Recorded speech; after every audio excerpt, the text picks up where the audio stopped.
Esse é um livro de memórias. Eu conto a minha vida, desde Passa Quatro, a minha cidade no sul de Minas, meus pais, minha vida, meu ginásio dos padres franceses que eu estudei, a minha ida para São Paulo como office boy, a universidade, a PUC, a luta contra a ditadura, a prisão em Biúna, o sequestro, a troca, o treinamento militar em Cuba, a volta, a luta armada. Vou contando a história, chego da fundação do PT, né? Conto a história um pouco dos filhos que eu tenho, dos meus amores, das minhas mulheres, a história do Brasil, a história do PT, a minha história, né? A história do primeiro governo do Lula, a história da minha cassação, a história da minha prisão em 2013. Acredito que é, na verdade, um reconto da história do Brasil, uma interpretação das diferentes etapas que nós vivemos, da economia, da política, da cultura, das lutas sociais, uma mensagem para a juventude e para minha filha Maria Antônia conhecer a minha história por mim mesmo. Eu já venho de uma família onde a política estava presente. Meu pai tinha um sócio que era do PTB Getulista e meu pai era da UDN. Meu pai era, minha mãe principalmente, era fã do Eduardo Gomes, né? Do brigadeiro Eduardo Gomes, da direita conservadora brasileira, pró-norte-americana, né? E meu pai foi candidato a vice-prefeito. Eu saí de Passa Quatro, eu tive o privilégio de estudar no Colégio dos Padres Franceses, veteranitas, já com bastante informação, muito estudo de história e geografia, e já com a imagem de Juscelino Kubitschek muito forte, né? Porque eu sou mineiro, né?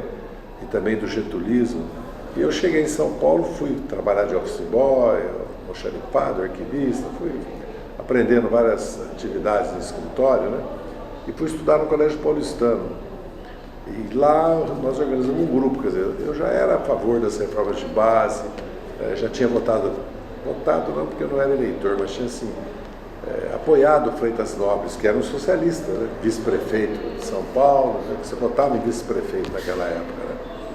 Então quando eu entrei na faculdade, eu já estava politizado, mas foi esse dia, 31, que eu estava trabalhando na Praça da República, no escritório do ex-prefeito de Bauru, deputado estadual Balame Júnior, que eu presenciei uma passeata, uma manifestação de estudantes do Mackenzie que desciam a Rua da Consolação até a Praça da República, vinham da Rua Maria Antônia, na verdade em direção à Avenida Ipiranga, né? Praça da República, Avenida Ipiranga, de filhinhos de papai, da elite rica de São Paulo.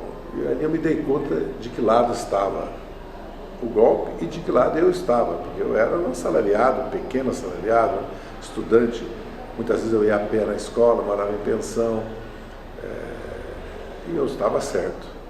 Aquela visão, aquela catarse, né? Aquele momento de revelação para mim, me colocou para o resto da vida no lado dos que lutam, em primeiro lugar, pela democracia, em segundo, pelo Brasil, tá? Em terceiro, pelo povo trabalhador. Tá? Então, acho que eu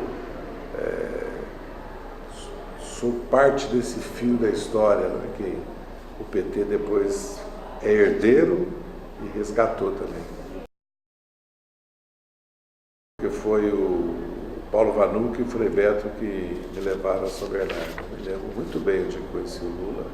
O Lula já estava presente muito na minha vida, porque eu estava clandestino no Brasil, eu não estava no exterior, né? Porque até 1986 ficou a história, né? A história, né?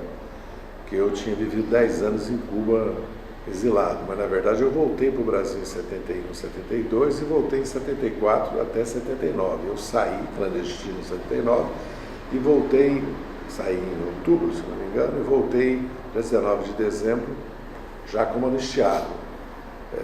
Portanto, eu já conheci o Lula, né? As greves, eu estava no país, né? Eu já acompanhava, certo? Mas ver o Lula é diferente de conhecer, né, naquele momento, pelos mais rádio, jornal e também por televisão, né? E também ouvir o Lula pessoalmente, que já na clandestinidade eu pressenti o carisma do Lula, a força da liderança dele e principalmente o surgimento como ator político da classe operária industrial dos grandes centros urbanos, né? Não só da classe operária industrial, mas dos professores, dos bancários, né? Dos funcionários públicos, que mudou o equilíbrio de forças na luta contra a ditadura, né? Porque era uma luta muito do MDB, dos parlamentares, da oposição que apoiou o golpe e rompeu o civilista, né? E também setores médios da sociedade, né? Jornalistas, intelectuais, artistas, né? Mas com a entrada das classes trabalhadoras, eu acho que o Lula representou isso, era inevitável a queda da ditadura, inclusive nas ruas. Houve uma transição por cima, conservadora, que o PT se recusou a apoiar, que acabou dando o Sarney presidente.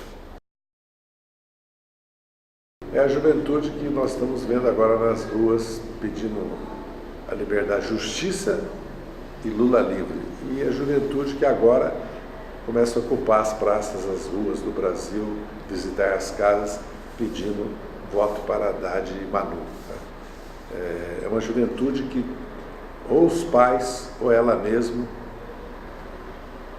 teve uma oportunidade no governo Lula de estudar numa universidade, de ter um emprego, de comprar uma casa, certo?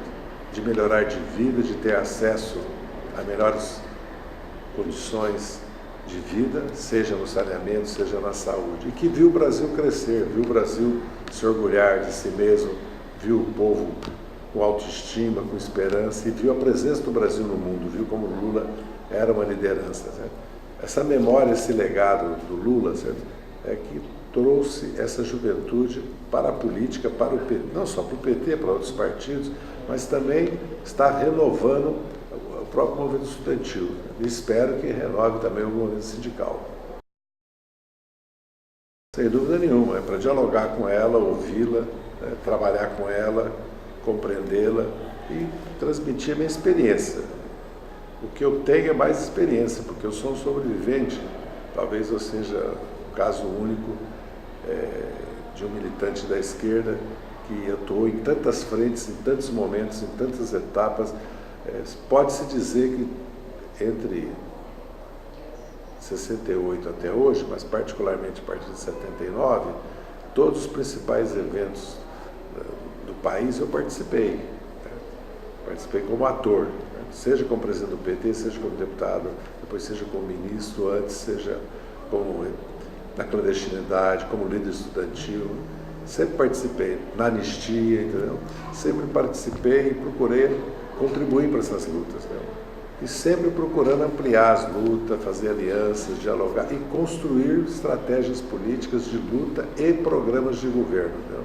Sempre tive também essa preocupação, né? E iniciativas, né? Então eu acredito que nesse sentido eu posso contribuir agora, não mais como dirigente do PT, não mais coordenando e participando de campanha, mas acho que eu posso contribuir viajando pelo país, conversando, falando, dando entrevistas e escrevendo. Acho que essa é a contribuição que eu posso dar. Até porque eu já estou com 72 anos. Né? Depende de nós. Né? Agora o Lula entregou para nós. Primeiro, o Lula tem 40%, 45% de voto, ganharia a eleição no primeiro turno. Em segundo lugar, o Haddad já está no segundo turno e deve ir, já está em segundo lugar e deve ir para o segundo turno. Mas isso é uma luta política, tem debates, tem entrevista, tem eventos, tem crises, tem confrontos, tem choques. Não é... A pesquisa, como todos nós sabemos, é uma tendência, uma fotografia de uma tendência. Nós vamos lutar para levar para o segundo turno e vencer a eleição. Condições nós temos, elas estão dadas. Até porque o governo é um fracasso, o PSDB é o principal derrotado, né, nesse golpe, ele foi o principal articulador do golpe, a AS não aceitou o resultado da eleição, articulou o golpe, fizeram tudo pelo impeachment, jogaram o país numa profunda crise, né, participaram ativamente, agora é inacreditável. O Alckmin disse que a maior cara de pau que o PSDB não tem nada a ver com o governo do Temer. Quer dizer, o governo do Temer são as reformas. E o Temer está lá porque o PSDB, junto com a mídia, junto com a Globo, junto com os bancos, com as grandes empresas, foram, e com a anuência e cumplicidade do Supremo, foram os autores do golpe. Mas, como nós estamos vendo pelos últimos acontecimentos, estão pagando pelo que fizeram para os outros, né? Ilegalidades, abuso de autoridades, perseguição política. Agora são eles que estão sendo presos, os 2 governadores do PSDB que foram presos, do Paraná e do Mato Grosso do Sul. Do Mato Grosso do Sul já foi preso 2 vezes. Vamos às ruas, vamos ocupar as praças do nosso país, como já o fizemos para levar o registro do Lula, já o fizemos em Curitiba com acampamento, em Brasília, já o fizemos em todas as praças do país com os lulaços, né?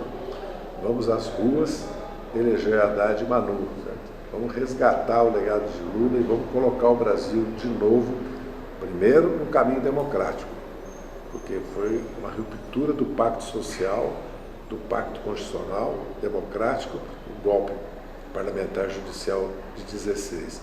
E vamos retomar o crescimento com distribuição de renda, com o povo incluído.